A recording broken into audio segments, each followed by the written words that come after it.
Hello, my friend. Today we will once again explore and talk about the topic, why women get angry when men rest. Let's discover them together. Picture this. It's Sunday morning. You've worked 60 hours this week, handled every crisis, paid every bill. You sit down on the couch, turn on the game, crack open a beer. Within 5 minutes, you hear it. That sigh, that tone. Must be nice to relax while I'm doing everything. You weren't even relaxed for 5 full minutes before your rest became a crime. Let me explain why some women genuinely cannot handle seeing men at peace, and while your relaxation triggers something primal in certain partners that has nothing to do with fairness or equality. The irritation some women feel when men rest isn't logical, it's visceral. You're sleeping in on Saturday after working overtime all week, and she's banging pots in the kitchen. You're watching YouTube for 20 minutes, and suddenly she has 17 urgent tasks that need doing right now. You are taking a nap, and she finds a reason to vacuum right outside the bedroom. It's not about what needs doing, it's about you not doing. I had a client whose wife would literally time his relaxation. If he sat down for more than 15 minutes, she'd find something for him to do. Trash that could wait, groceries that weren't urgent, projects that didn't exist 5 minutes ago. He worked construction, breaking his back daily, but those 30 minutes on the couch? Unacceptable. She worked part-time retail, but somehow his rest was the problem. The soft, feminizing insults come out immediately. Real men don't need naps. My ex never sat around like this. I guess you're too tired to be a man today? These aren't random insults, they're precisely targeted at masculine insecurity. Some partners know exactly which buttons to push to get you moving, to make you feel like rest equals weakness. Here's where the equality talk collapses completely. These same individuals who preach about breaking gender roles get uncomfortable when men enter traditionally female-coded spaces. You join a yoga class? Weird. You enjoy a spa day? Suspicious. You want to sleep in and have brunch? What kind of man are you? The equality they want is selective. You can share the burdens, but not the benefits.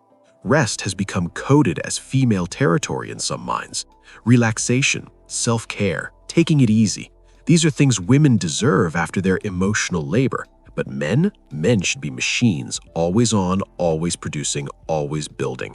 When you dare to power down, you're trespassing on sacred ground that belongs to them. Some women need men to be productive because ambition signals masculine energy to them. The moving, building, achieving man is attractive. The resting man triggers anxiety. Is he losing his edge? Is he becoming weak? Is he still the protector I need? Your relaxation threatens the narrative they need to feel secure, that you're the unstoppable force that handles everything. The socially acceptable explanations they give are masterful deflections. I just want us to be productive together. Translation, I'm uncomfortable with you being still. You're wasting your potential. Translation, your rest makes me anxious. We have so much to do. Translation, I need you busy so I feel secure. Your laziness affects the family. Translation, your peace disturbs my need for control. A client's girlfriend told him his Sunday golf games was selfish and immature. This man paid all the bills, handled all maintenance, managed all investments. 4 hours of golf per week was apparently too much freedom. When he pointed out her daily 3-hour phone calls with friends, suddenly that was different because she was maintaining relationships. His recreation was waste. Hers was work. The hidden motive is control over a man's time, focus, and energy. A busy man is a controlled man. He's predictable, manageable, directed. A resting man might think, might question, might realize he doesn't need to run on this hamster wheel. Some partners need you exhausted because exhausted men don't leave, don't challenge, don't change the dynamic. Here's a test I give men. Ask your partner this hypothetically.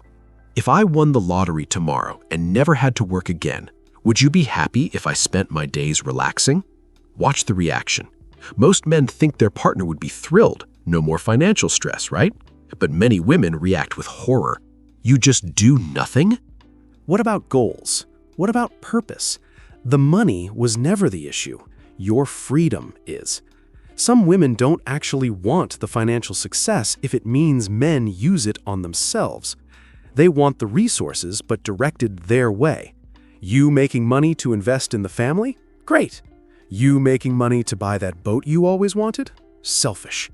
You having enough to retire early and pursue hobbies? Threatening. The money is only good if it flows through them. I've observed women who prefer a man with less money if it means he's more occupied. A rich man with time is dangerous. He might develop interests, pursue passions, build a life that doesn't revolve around her. A struggling man working 2 jobs? He's too tired to cause problems, too busy to have options, too exhausted to question the relationship. Think about the literary examples that illustrate limiting a man's full power. In The Fountainhead, Dominique tries to destroy Howard Rock because she can't control his greatness. Some partners exhibit this same pattern. They'd rather diminish you than lose influence over you. Your full potential is a threat to their centrality in your life. The sweet spot theory is real. Some women want men in a specific zone. Successful but not independent, strong but not self-directed, capable but not autonomous, like a well-trained horse, powerful, useful, but ultimately controlled. Step outside this zone by being too relaxed or too ambitious, and anxiety kicks in. Partners who haven't earned the relationship feel most threatened by male rest. The woman who brings little to the table knows she's replaceable if you ever slow down and think about it. So you can't slow down. You must stay busy, distracted, tired. Your exhaustion is her security. Your rest is her risk. Quality partners support men's need for rest and recovery. They understand that a rested man is a better partner, father, provider. They see your relaxation as an investment in your well-being, not theft of their resources. But certain individuals see your rest as resources being stolen from them. Every minute you're relaxing is a minute you're not serving their needs. The shame, guilt, and moral pressure tactics are psychological warfare. A good man would be fixing the house right now. A caring husband would spend his free time with family. A responsible father would be working extra hours. Notice how rest is never moral in their framework. You're either working or you're failing. This conditioning makes men police themselves eventually. You internalize the guilt. You can't sit down without feeling lazy. You can't enjoy a hobby without feeling selfish. You can't rest without anxiety. She doesn't even need to say anything anymore. You've become your own warden, enforcing her rules on yourself. When men get sick or injured, some partners see it as an inconvenience, not a concern. I counseled a man who broke his leg in a work accident. His wife's first response wasn't, "Are you okay?" It was, "How long until you can work again?" His pain was irrelevant. His productivity was everything. He was a machine that broke down, not a human who got hurt. Some individuals believe it's their duty to toughen men up through constant pressure. Rest makes you soft. Comfort makes you weak. Peace makes you complacent. They see themselves as coaches pushing you to greatness, but really they're just exhausting you into compliance. The toughness they're building isn't strength, it's numbness to your own needs. Cultural conditioning teaches some people they must shape men into providers. From childhood, they're shown images of men building, providing, protecting, never resting, never stopping, never being. So when they see a man at rest, it triggers deep anxiety. He's not fulfilling his role, which means she's not secure in hers.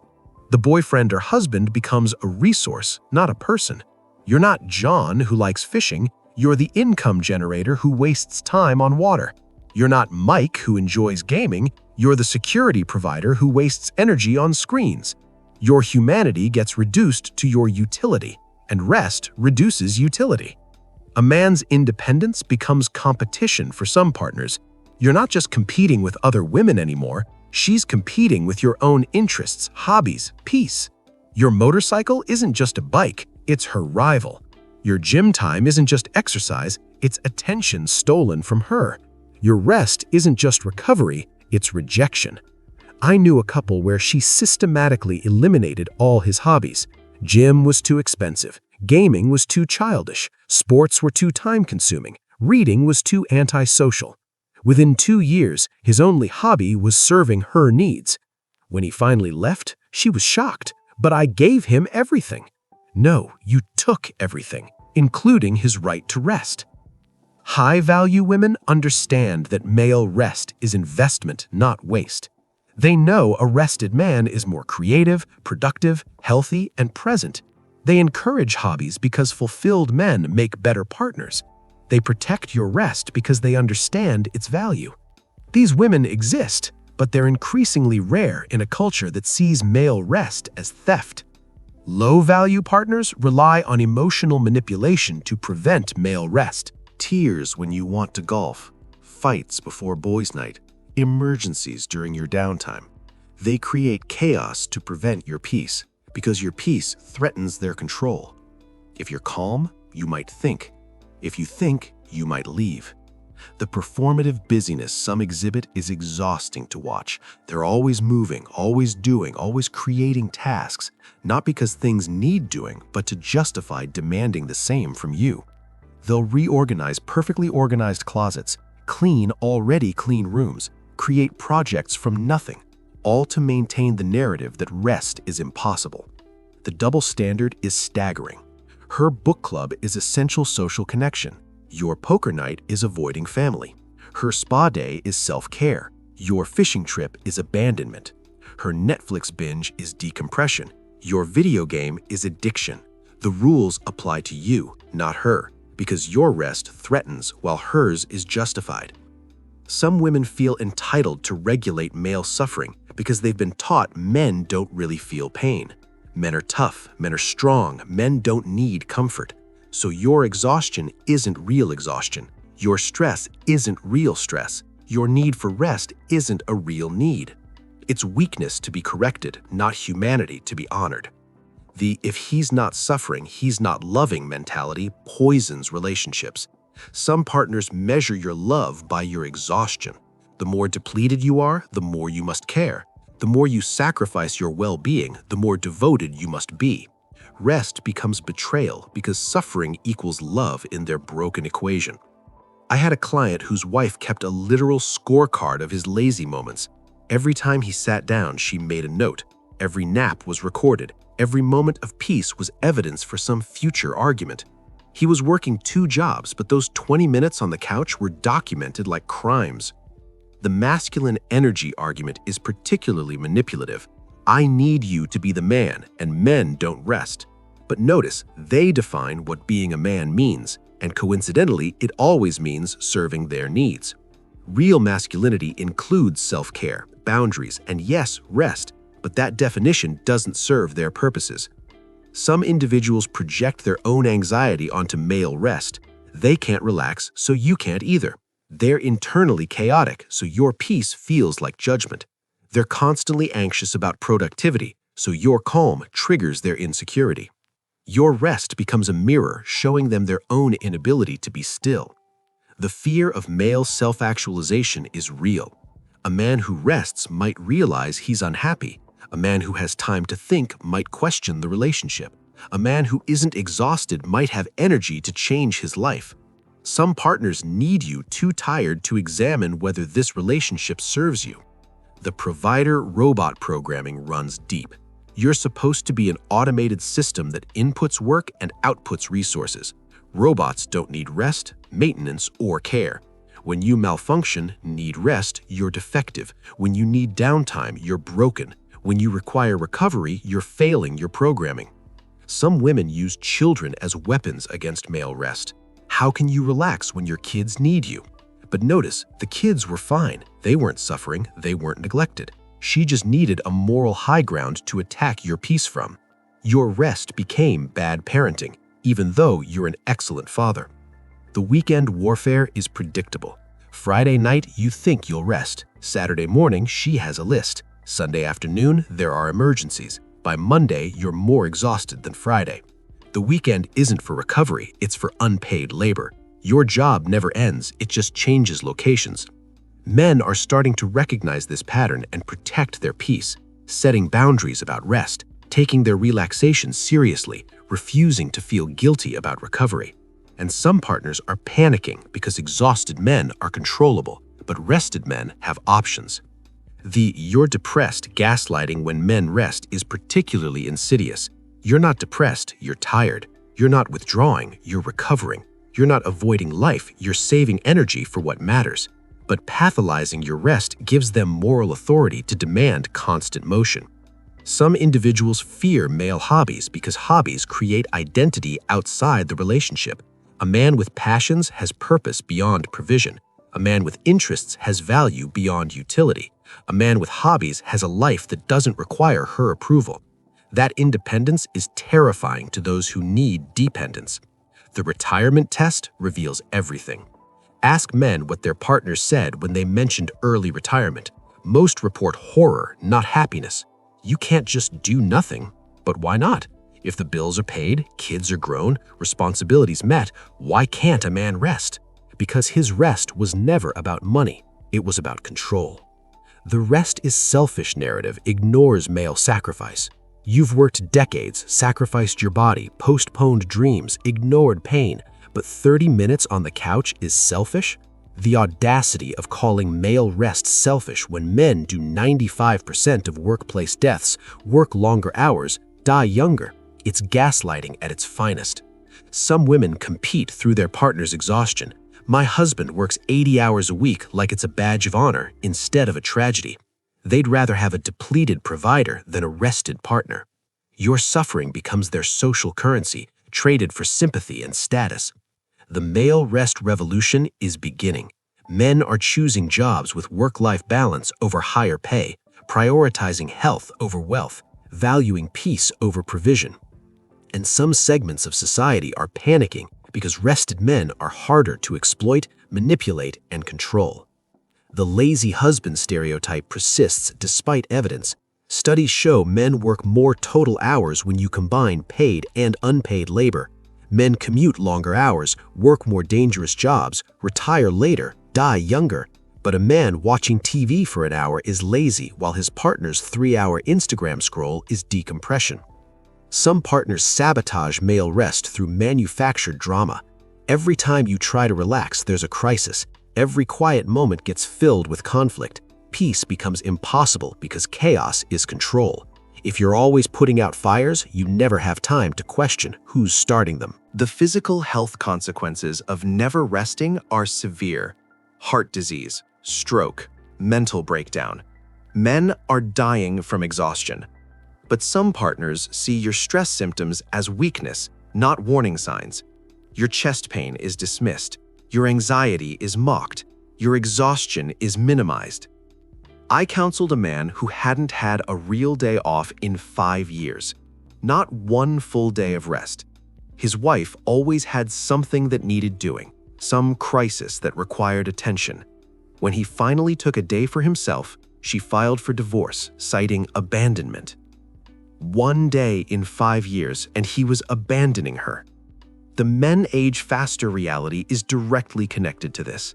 Men die younger because they're not allowed to rest. They're worked to death, stressed to death, exhausted to death, while being told their need for rest is weakness. The same people who depend on male provision wonder why their providers die early.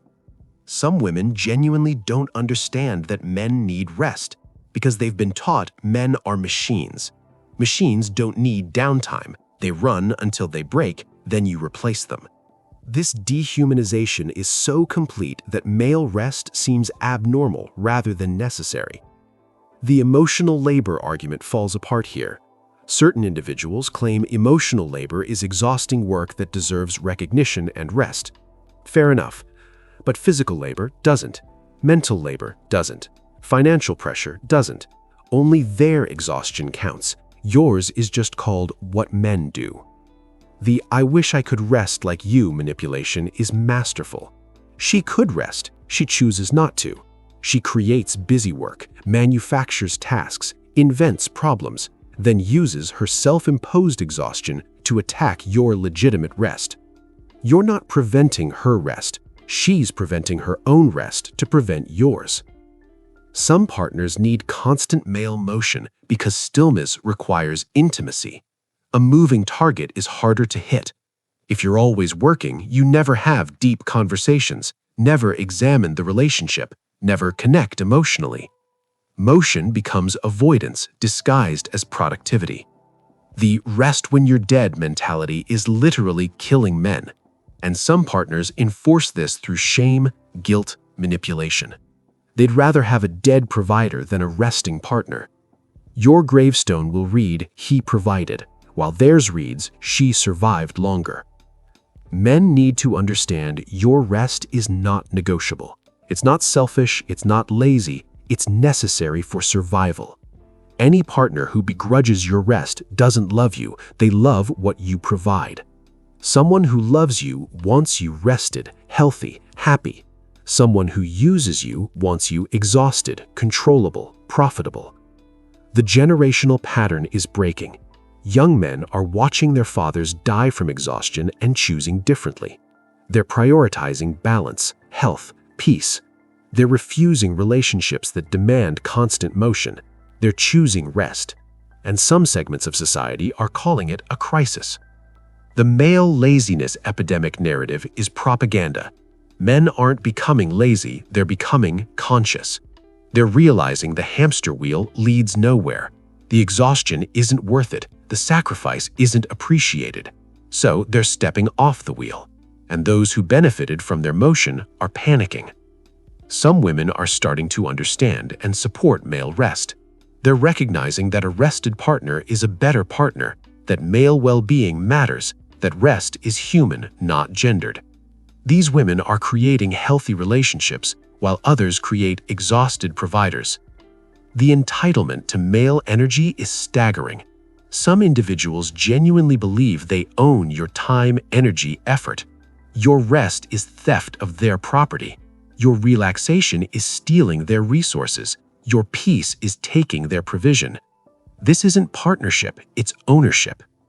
The solution is boundaries. I will rest, and that's not negotiable. My relaxation is necessary for my health. I don't need permission to recover. Your anxiety about my rest is your issue, not mine. These aren't cruel statements, they're survival requirements. The quality of life improvement when men prioritize rest is dramatic.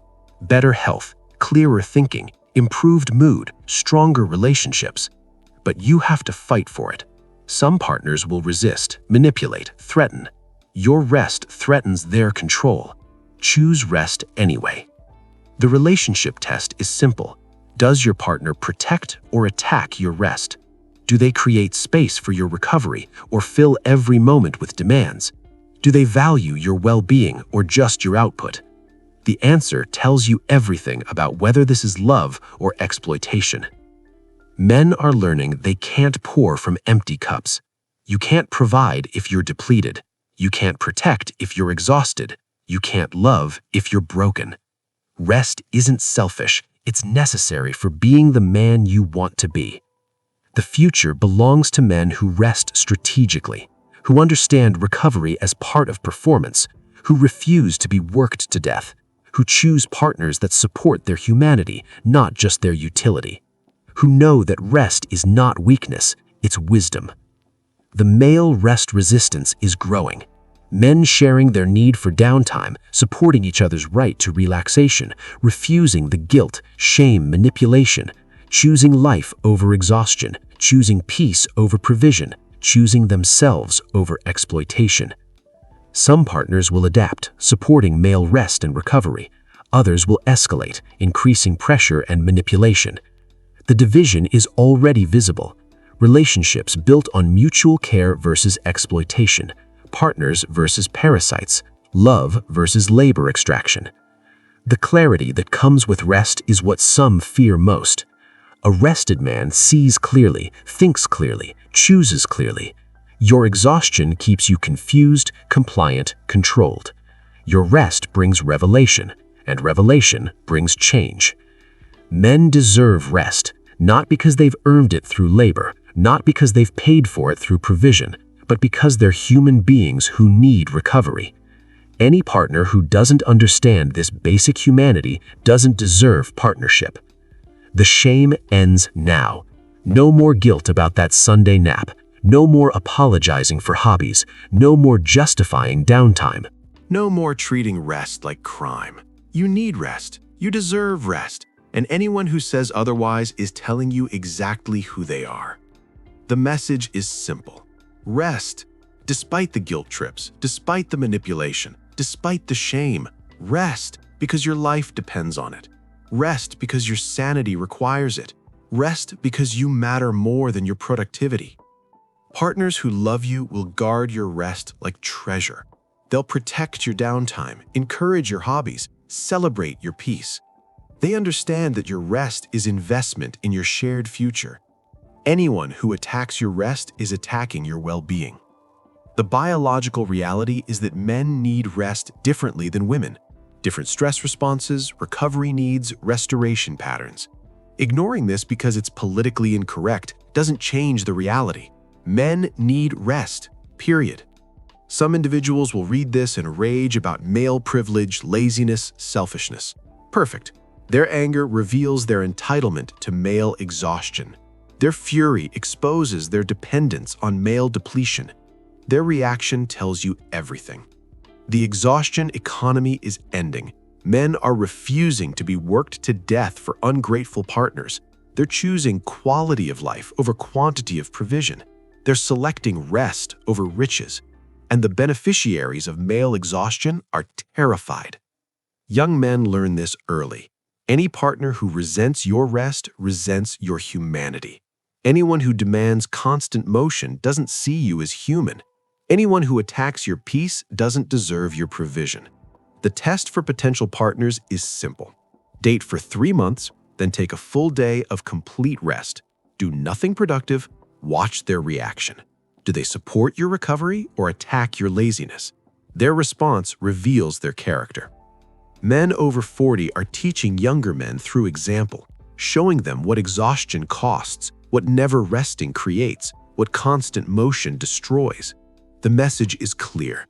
Don't repeat our mistakes. Rest before it's too late. The correlation between male rest and relationship satisfaction is direct. Men who rest regularly report happier relationships. Men who never rest report misery or divorce. The pattern is clear. Rest is essential for relationship health. Some partners reading this are recognizing themselves and feeling uncomfortable. Good. Discomfort creates change. Maybe you'll stop attacking his rest. Maybe you'll start protecting his peace. Maybe you'll choose love over labor extraction. The economic argument for male rest is compelling. Rested men earn more, produce better, last longer. Exhausted men burn out, break down, die early. Supporting male rest is literally investing in your shared financial future. The final truth: men who rest live longer, love better, provide more sustainably. Men who never rest die early, bitter, broken. Choose partners who want you alive and rested, not dead and productive. I want to hear from you guys. What happens when you try to rest? How does your partner react to your downtime? Have you been shamed for needing recovery? Drop your stories in the comments. Let's normalize male rest. Let's expose the exhaustion exploitation, because your rest matters. Your peace matters. And anyone who says otherwise is telling you they don't care if you live or die as long as you provide while dying.